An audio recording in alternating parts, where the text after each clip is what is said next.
одоо та бүхнийхээ өмнө харилцаа холбооны зохицуулалтын асуудал авч хэрэгжүүлэх арга хэмжээний хүрээнд харилцаа холбооны зохицуулах хорооны дарга Балган сүрэн даргаыг урьж байна.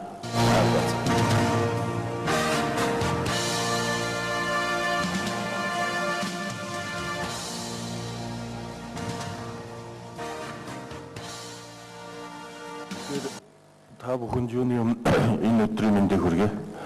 Миний хувьд 2014 оны 1-р сарын 15-нд харилцаа холбооны зохицуулахаараа 14-15 оны зорилт гээд тодорхойлоод ярьсан.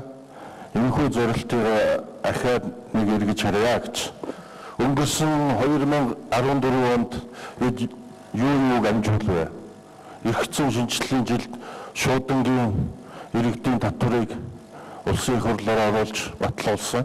Тэгээ 2015 оны 1-р сарын 1-ээс энэ маань хэрэгжиж эхлээд байна. Хоёрдугаарт хэрэглэгч үйлчлэгийн эрхлэгчдийг шудраг өрсөлдөөний дэмжих зорилгоор дугаартайгаа шилжих үйлчлэгийн эрх зүйн орчинг бас бий болгохоор ажилласан. Энэ маань улсын их хурлаар мөн орж эрх зүйн орчин батлагдаж бий боллоо. Тэгээ өнгөрсөн жил маань 2 гол эрх зүйн шинжилгээний хүрээнд хийгдсэн ажлууд маань амжилттай биелэлээ оллоо. Дараагийн чухал асуудал ариадууд автомжийн нөөц хэрэглээ хяналтын асуудал байгаа. Бүх ирээдүйн техник технологи хувийн хвшлийнхаа маань ярьлаа. Бүгд ариадууд автомж хэрэглэж өндөр зурвас, өргөн зурвас, өндөр хурдны энэ үйлчлэгийг хүргэж байгаа. Энэ бүхэн маань ариадууд автомж утасгүй холбооны технологид хэдийнэ шилжээд их ойрын болоо дунд хугацааны бүхий л үйлчлэгээ техник технологи зайлшгүй чухал болж байна. Харилцаа холбооны зохицуулахаар 2012 оноос хойш улсын хэмжээнд хяналт шалгалт харилцан нөлөөллийг шийдвэрлэхээр ажиллалаа. Түүхэндээ анх удаа 2014 онд 21 аймгийг 2 удаагийн таталтайгаар ариадууд автомжийн хяналт шалгалтыг хийж бүрэн амжилттай ажиллаа, нөлөөллүүдийг арилгалаа. Энэ бол маш чухал зүйл байлаа. 3-дугаарт нь зорилтуудаас тоон телевизийн технологи, тэдгээрийн хэрэглэгчийн set-top box-ийн баталгаажуулалтыг бүрэн хийлээ. 7 компани маань хөдөлгөөнд орлуулж эхлээд байна. Энэ маань бас техник технологийн дэвшлэлд маш чухал үүрэг оройлтой байгаа. Стандартын шаардлага хангасан чанартай бүтээгдэхүүнийг хэрэглэгчид маань хэрэгжилж үйлчлэгээ авах ийм боломж нэгдсэн байна. Зах зээлийн өрсөлдөөний чиглэлээр судалгаа, шинжилгээний ажлууд хийгдэж байна. Хэдийгээр цаг хугацаа 365 хоног төдийлөн урт хугацаа боловч харилцаа холбооны зохицуулахаараа ажилласаар байна. Түүхэндээ анх удаа шуудангийн салбарын статистик мэдээллийг 14 онд гаргалаа. Одоогийн байдлаар харилцаа холбооны салбар маань голлох 4 үндсэн чиглэлээс бүрдэж байна. Цахилгаан холбооны хэсэг, медиа зах зээл, шуудан, хамгийн сүүлд мэдээллийн технологи. Эдгээрээс шуудангийн салбарын статистик мэдээлэл анх удаа гарлаа.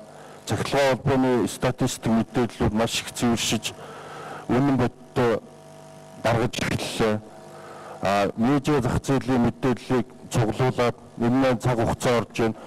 Бүхэл бүтэн жил ажиллаад ч гэсэн үйлчлэгийн эрхлэгчдээс маань мэдээлэл нь 50 гаруй хувьтай байна.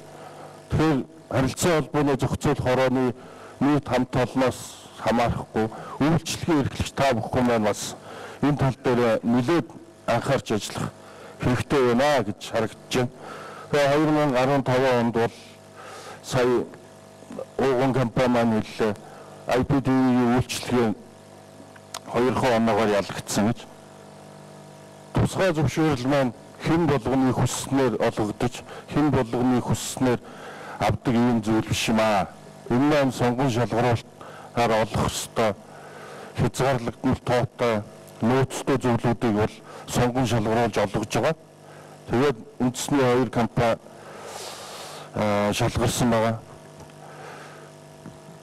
Эдгээр компаниуд албан ёсоор мэдээлэл аваад эх 7 хоногоос олон нийтэд харилцаа холбооны зохицуулахаар мэдээллийг хүргэх байх. Тэгэхээр хоёр компани бол энэ оноос өрсөлдөөнд орно. Дээрээс нь нэмээд хиймэл дагуулын үйлчлэгийн эрхлэгчийн сонгон шалгаруулалт зарласан.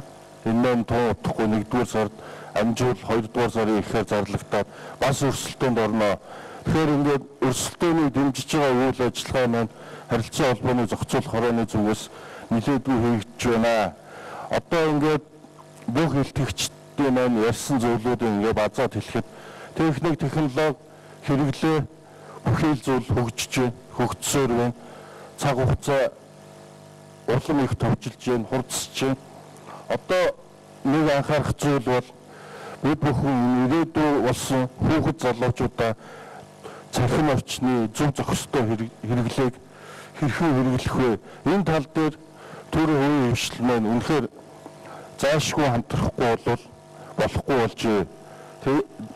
Иймээс харилцан холбооны зохицуулахаараа хувийн хвшлийн байгууллагууд болон төрийн байгууллагуудаа цахим зөв зохистой хэрэглээ энэ тал дээр төрийн хувийн хвшил бүгдтэй хамтармаар байна.